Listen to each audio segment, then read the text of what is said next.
මේ බයික් එක ලංකාවේ මුදලින් කීය CBR 600 එක CBR 600 එකක් පාරේ පදින්න පුළුවන් විදියට බයික් එකක් සාමාන්‍ය ලක්ෂ 35ක් වගේ. මේක පාරේ වදින්න පුළුවන් කිසිම ප්‍රශ්නයක් නැතුව රුපියල් ලක්ෂ 35යි. රයිට්. ඒතර මේක ගන්න එන්න ඕනේ LR Platinum එකට අනිත් එක තමයි ඔය ලක්ෂ ගණන් දීලා බයික් පැද්දට වැඩක් නැහැ. හොඳ ඔලුවක් දාගන්න. මොකද ආරක්ෂා කරගන්න අපේ මිනිස්සුන්ට නැතිම තැන තමයි මෙතන. හැබැයි මේ හිස් කබල හරි ආරක්ෂා කරගන්න ඕනේ. ඒකට LR එකේ තියෙනවා මෙන්න සුපිරි බඩු ටික මේකක් ගන්නයි බලන්න. රයිට්. මේ නැති මේක පට්ට කලර්ෆුල්. මේ ඔරිජිනල්ද? ඔරිජිනල්. මොකක්ද මේ බ්‍රෑන්ඩ් එකයි? ඔක මොලි KYT. KYT කියන බ්‍රෑන්ඩ් එක. ඔරිජිනල්. ඔක MotoGP බ්‍රෑන්ඩ් එක. මේ MotoGP. ඔව්. බ්‍රෑන්ඩ් එක. රයිට්. ඒ කියන්නේ ෆුල් බ්‍රෑන්ඩඩ් හෙල්මට්. සාමාන්‍යයෙන් මේ ඩුප්ලිකේට් නෙමෙයි, කොපි නෙමෙයි. කොපි නෙමෙයි ඔරිජිනල්.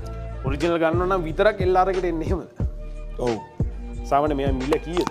ඔකක් සාමාන්‍ය රුපියල් 95000ක් වගේ මුදලක්.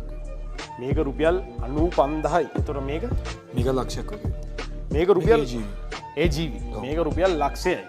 රයිට්. ඒතකොට අරක මේක 95000ක් වෙනවා. ඒකත් KYT. ඒකත් 95000. ඒතර සාමාන්‍ය මේ ඩිලිවර් කරනවද? ඩිලිවර් කරන්න පුළුවන්. අයිලන්ඩ් වයිඩ් ඩිලිවරි තියෙනවා. රයිට්. මේ විතරක් නෙමෙයි මේ වගේ අය මේ පොඩි සෙල්ලම් බඩු වගේ ටොයිස් ගන්නවා නම් ඒවත් LR එකේ තියෙනවා. රයිට්. අපි එකකින් එකක් ඊළඟ බයික් එක ගාවිලි වෙන්නමු. අනිවාර්යයෙන්. අපි එනවා මේක පොඩ්ඩක් සවුන්ඩ් එක බලමු.